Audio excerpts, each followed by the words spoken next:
मंदाकिनी गुस्से में गुर्राते हुए देवराज और गीतांजलि को देख रही थी। तू यहाँ क्या कर रही है? बेवकूफ लड़की, मैं यहाँ तेरी मदद करने आई हूँ। अगर तुझे ये लड़का पसंद है तो उसे हासिल कर ले। इस तरह छुप छुप कर देखने से कुछ नहीं होने वाला। तू मेरी हर बात पर दखल देना बंद कर। मैं देवराज को पसंद करती हूँ और उन्हें अपने तरीके से हासिल कर लूंगी। कल इन दोनों की शादी होने वाली है, फिर तू कब इसे हासिल करेगी? शादी होने वाली है तो क्या हुआ? शादी के बाद भी तो ये लोग अलग हो सकते हैं ना? क्या तेरा दिमाग खराब हो गया है? एक बार ये दोनों एक हो गए फिर इन्हें अलग करना मुश्किल होगा। तू इसी वक्त गीतांजलि को मार दे और देवराज को हमेशा के लिए अपना बना ले। बुढ़िया तू पागल हो गई है? तुझे बस तंत्र मंत्र भूत प्रेत यही सब समझ आता है। मुझे देवराज का बस शरीर नहीं, उसका प्यार भी पाना है। और इस वक्त वो गीतांजलि से प्यार करता है। पहले मुझे इन दोनों के बीच गलतफहमी पैदा करनी होगी, जिससे देवराज के दिल में गीतांजलि के लिए नफरत पैदा हो और मैं उसके दिल में अपनी जगह बना सकूं। इसीलिए मैं इतने दिनों से इंतजार कर रही हूँ। अगर मुझे इसे मारना ही होता तो मैं इसे कब का मार चुकी होती। मुझे तो ये सब बातें समझ नहीं आती। मुझे अब भी लगता है तुझे इस गीतांजलि को मार देना चाहिए और देवराज को अपना बना लेना चाहिए। जब उसके पास गीतांजलि नहीं होगी तो वो भी तुझे अपना लेगा। अगर तुझे उसे मारने में कोई परेशानी है तो ये काम मैं तेरे लिए कर सकती हूँ। इसे मारना मेरे लिए एक चुटकी का काम है। मैंने कहा ना, मैं ऐसा कुछ नहीं चाहती। तू बस हमारे मामले से दूर रह। ठीक है, मैं तुम लोगों के बीच में नहीं आऊंगी, लेकिन जब मुझे लगेगा कि पानी सर के ऊपर निकल रहा है तब मैं शांत नहीं बैठूंगी। मैंने कहा ना, चली जा यहाँ से। अगले ही पल मंदाकिनी वहां से गायब हो जाती है। मैं देवराज के साथ एक अच्छी जिंदगी चाहती हूँ। अगर मैं चाहूँ तो अभी उसे अपने वश में करके अपना बना सकती हूँ, लेकिन मैं ऐसा नहीं करूंगी। मैं चाहती हूँ देव मुझसे ठीक उसी तरह प्यार करे जैसे वो अंजलि से करता है। अंजलि की मौत तो तय है, लेकिन अभी नहीं। तुम इतनी गिरी हुई कैसे हो सकती हो? तुमने एक हंसते खेलते परिवार को बर्बाद कर दिया। चाहे मेरा कोई भी जन्म क्यों ना हो, मैं तुम्हारा कभी नहीं हो सकता। अचानक देव के सामने से वो सब कुछ गायब हो जाता है और वो सपने में एक नई जगह पहुंच जाता है। देव अब पैलेस के एक कमरे में था। वो कमरा बहुत आलीशान लग रहा था। देवराज अकेला कमरे में बैठा कुछ सोच रहा था। तभी कोई दरवाजे पर दस्तक देता है। अंदर आ जाइए। देव, तुम आ ही गए। मैं कब से तुमसे बात करना चाहती थी। बुआ साहब, मैंने आपसे पहले ही कह दिया है, मैं गीतांजलि से बहुत प्यार करता हूँ और मेरी शादी उसी से होगी। आप मुझे बार बार रोकने की कोशिश मत कीजिए। लेकिन देव, तुम मेरी बात समझने की कोशिश क्यों नहीं कर रहे? ऐसा करके तुम अपने साथ साथ गीतांजलि की जान को भी खतरे में डाल रहे हो। मुझे यकीन नहीं होता। आप सिर्फ एक पंडित की बात सुनकर मुझे मेरे प्यार से अलग करने की कोशिश कर रही हो। आज तक शास्त्री जी की कोई भी भविष्यवाणी गलत नहीं हुई है। उन्होंने कहा है कि अगर तुम और गीतांजलि शादी करते हो तो तुम्हारे जीवन में ऐसा तूफान आएगा जिसे तुम संभाल नहीं पाओगे। अब भी मौका है, रोक दो ये शादी। बस बुआ, इसके आगे मैं कुछ नहीं सुन सकता। मैं और गीतांजलि एक दूसरे से प्यार करते हैं और कल मैं उससे शादी जरूर करूंगा। दुनिया की कोई ताकत मुझे ऐसा करने से नहीं रोक सकती। लेकिन देवराज, मेरी बात सुनो। तुम देव बुआ की बात सुने बिना उस कमरे से चला जाता है। देवराज के जाते ही बुआ के चेहरे पर जो परेशानी थी वो गुस्से में बदल जाती है। तुम चाहे कुछ भी कर लो, मैं तुम्हें और गीतांजलि को साथ नहीं रहने दूंगी। तुम नहीं जानते कि तुम मेरे लिए कितने कीमती हो। तुम्हारे बिना मेरा वो काम कभी पूरा नहीं हो सकता और अपना काम पूरा करने के लिए मुझे उस गीतांजलि को रास्ते से हटाना ही होगा। ये बुआ तो एक पल में ही बदल गई। अभी ये देवराज के सामने बहुत प्यार से बात कर रही थी और अब इसे देखकर लगता है जैसे ये देवराज और गीतांजलि के खिलाफ कोई साजिश कर रही है। मुझे लगा था ये कहानी सिर्फ देव, वृंदा और गीतांजलि के बारे में है, लेकिन ये सब इतना सीधा नहीं है। इस कहानी में और भी कई मोड़ है। मुझे इन सब के बारे में और जानना होगा।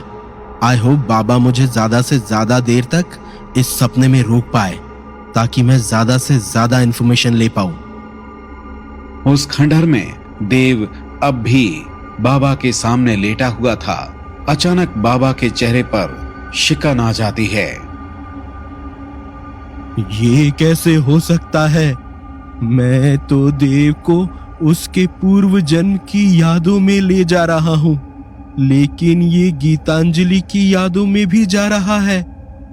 अगर इसने वो सब देख लिया जो पूर्व जन्म में सिर्फ गीतांजलि जानती थी, तो बहुत बड़ी मुश्किल हो जाएगी। देव वो सब जान जाएगा जिसका मुझे डर है। मुझे देव को किसी भी तरह जगाना होगा। देव फिर से सपने में एक नई जगह पहुंच जाता है। वो अब जंगल में था। गीतांजलि जमीन पर घायल पड़ी हुई थी। तभी उसे एक औरत की आवाज सुनाई देती है। ये रोने का वक्त नहीं है, तुम्हें उठकर अपने लिए लड़ना होगा। तुम कौन हो और यहाँ? ये मायने नहीं रखता कि मैं कौन हूँ। तुम्हें उठना होगा और अपने पति के लिए उसका सामना करना होगा। ओह माय गॉड, ये कैसे हो सकता है? ये तो वही औरत है जिसने 2 बार अंजलि की जान बचाई थी। क्या ये 100 साल पहले भी गीतांजलि की मदद कर रही थी? मैं कुछ नहीं कर पाई। मैंने सब कुछ बर्बाद कर दिया और अब वो मुझे मारने की कोशिश कर रही है। उसने मेरा बच्चा भी मुझसे छीन लिया और देव भी मुझ पर भरोसा नहीं कर रहे। मुझे समझ नहीं आ रहा कि अब मुझे क्या करना चाहिए। देव को पाने के लिए उसने अपने बचपन के दोस्त के साथ ऐसा किया। ये बात सिर्फ देव की नहीं है। क्या? तो फिर किस लिए? तुम्हें क्या लगता है वृंदा सिर्फ अपना प्यार पाने के लिए इस हद तक जा रही है? बात कुछ और है। तुम्हारे कहने का क्या मतलब है? मुझे कुछ समझ नहीं आ रहा। तुम अभी नहीं जानती, एक बहुत बड़ी मुसीबत तेजी से तुम्हारे और देवराज की तरफ बढ़ रही है। तुम्हें उसका सामना करना होगा। कैसी मुसीबत? तुम किस बारे में बात कर रही हो? वो आ रहा है। कौन? तुम किसकी बात कर रही हो? वो औरत आगे बढ़ने ही वाली थी, तभी देव अपने आप उस जगह से पीछे जाने लगता है। ये क्या हो रहा है? मैं अपने आप पीछे कैसे जा रहा हूं? तभी अचानक उस खंडहर में देव की आंख खुल जाती है और वो एक झटके के साथ उठकर बैठ जाता है। देव, तुम ठीक तो हो? नहीं, ये नहीं हो सकता। वो औरत बस बताने ही वाली थी। मैं इस बीच में कैसे जाग सकता हूं? देव, तुमने क्या देखा? बाबा, क्या तुम भी वो सब देख पा रहे थे जो मैं देख रहा था? मैंने पूछा, तुमने क्या देखा? जो चीज सबसे ज्यादा जरूरी थी, मैं वही नहीं देख पाया। तुम कहना क्या चाहते हो? वो औरत गीतांजलि को किसी खतरे के बारे में बता रही थी। वो कह रही थी कि कोई और भी आने वाला है। ये सब सिर्फ वृंदा और उसके प्यार के बारे में नहीं है। बात कुछ और है। शायद हमारी जिंदगी में तूफान आने की वजह कुछ और भी थी जिसे हम नहीं जानते। कोई है जो हम दोनों को अलग करना चाहता था। मैं नहीं जानता उसका मकसद क्या था, पर कुछ तो है जो सही नहीं है। इसका मतलब देव ने सच नहीं सुना। तुमने मुझसे कहा था तुम ज्यादा से ज्यादा वक्त तक मुझे सपने में रखने की कोशिश करोगे। फिर मैं ऐसे अचानक क्यों जाग गया? मैंने तुमसे पहले भी कहा था, ये पूरी तरह मेरे वश में नहीं है। मैंने तुम्हें पूर्व जन्म में रखने की पूरी कोशिश की। तुम अपनी वजह से जागे हो, क्योंकि तुम्हारा दिमाग स्थिर नहीं था। अगर तुमने अपनी भावनाओं पर काबू किया होता तो तुम और कुछ देर तक वहां रुक पाते। मैं फिर से उस जगह पर जाना चाहता हूं। तुम मुझे फिर वहीं पर भेजो। नहीं, ये आज नहीं हो सकता। क्यों? ये कोई साधारण प्रक्रिया नहीं है। तुम्हें किस याद में भेजना है, ये मेरे वश में नहीं है।